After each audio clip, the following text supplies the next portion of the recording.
महाभारत काल की बात है, जब पांडवों और कौरवों के बीच युद्ध की तैयारियां हो रही थी।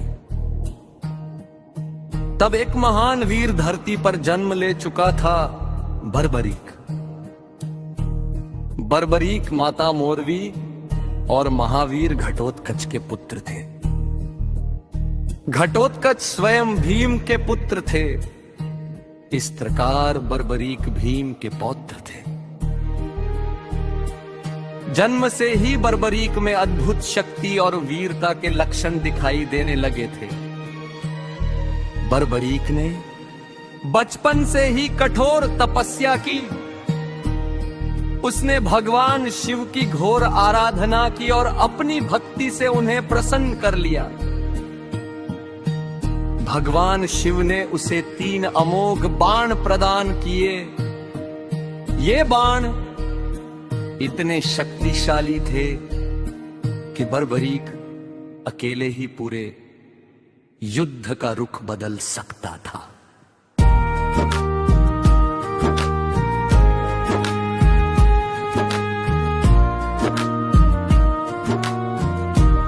एक बाण से वो शत्रु की पहचान करता, दूसरे से वह बांध देता और तीसरे से संहार कर देता। जब महाभारत युद्ध आरंभ होने वाला था, तब बर्बरीक ने निश्चय किया कि वह युद्ध में भाग लेगा। उसने अपनी माता मोरवी से अनुमति मांगी। माता ने कहा, पुत्र युद्ध में जा रहा है, तू एक वचन देना होगा। जो पक्ष युद्ध में कमजोर होगा, तुम उसी का साथ दोगे। बर्बरीक ने माता को वचन दे दिया। युद्ध भूमि की ओर जाते समय बर्बरीक एक नीले घोड़े पर सवार था, हाथ में धनुष और तरकश लिए हुए। मार्ग में उसकी भेंट एक ब्राह्मण से हुई। वह ब्राह्मण कोई और नहीं, स्वयं भगवान श्री कृष्ण थे, जो बर्बरीक की परीक्षा लेने आए थे। श्री कृष्ण ने मुस्कुराते हुए पूछा, हे वीर, तुम किस युद्ध में जा रहे हो? बर्बरीक ने विनम्रता से उत्तर दिया, मैं महाभारत युद्ध में जा रहा हूँ। मेरे पास 3 अमोघ बाण हैं और मैं अकेले ही पूरे युद्ध का निर्णय कर सकता हूँ। श्री कृष्ण को यह सुनकर आश्चर्य हुआ। उन्होंने बर्बरीक की परीक्षा लेने के लिए कहा, यदि तुम्हारे बाण इतने शक्तिशाली हैं, तो क्या तुम इस पीपल के वृक्ष के सभी पत्तों को एक ही बाण से भेद सकते हो? बर्बरीक ने एक बाण चलाया। बाण ने वृक्ष के सभी पत्तों भेद दिया। यहाँ तक कि श्री कृष्ण के चरणों के नीचे दबे एक पत्ते को भी। ये देखकर श्री कृष्ण समझ गए कि बर्बर युग में तुम शक्ति असीम है।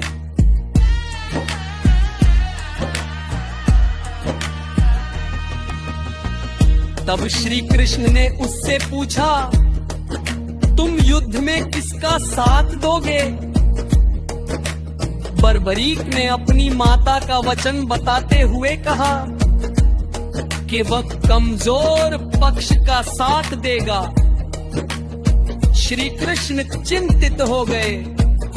उन्होंने सोचा कि यदि बर्बरीक युद्ध में उतरा, हुआ, पर पल में पक्ष बदलता रहेगा और युद्ध कभी समाप्त नहीं होगा।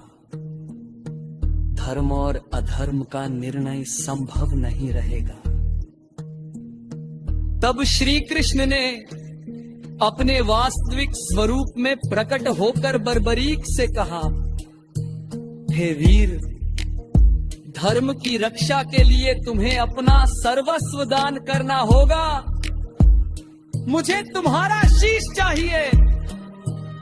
ये सुनकर बर्बरीक तनिक भी विचलित नहीं हुआ। उसने बिना किसी संकोच के कहा, प्रभु, यदि मेरा शीश आपके कार्य में आ सकता है तो ये मेरा सौभाग्य है। बर्बरीक ने अपने शीश का दान कर दिया। उसकी ये अद्भुत भक्ति और त्याग देखो हरा श्री कृष्ण अत्यंत प्रसन्न हुए। उन्होंने वरदान दिया, तुम्हारा शीश युद्ध को देखेगा और कली युग में तुम श्याम के नाम से पूजे जाओगे। तुम्हें मेरे नाम से जाना जाएगा, श्याम।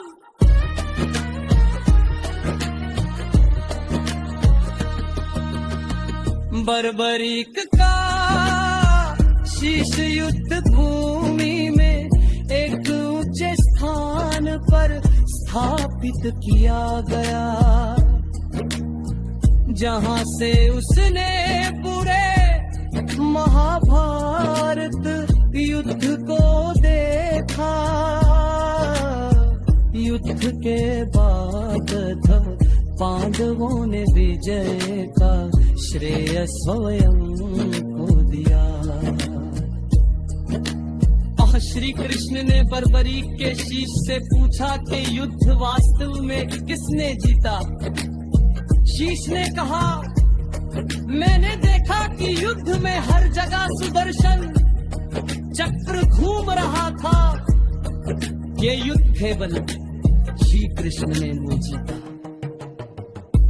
ये सुनकर पांडवों को अहंकार का त्याग करना पड़ा।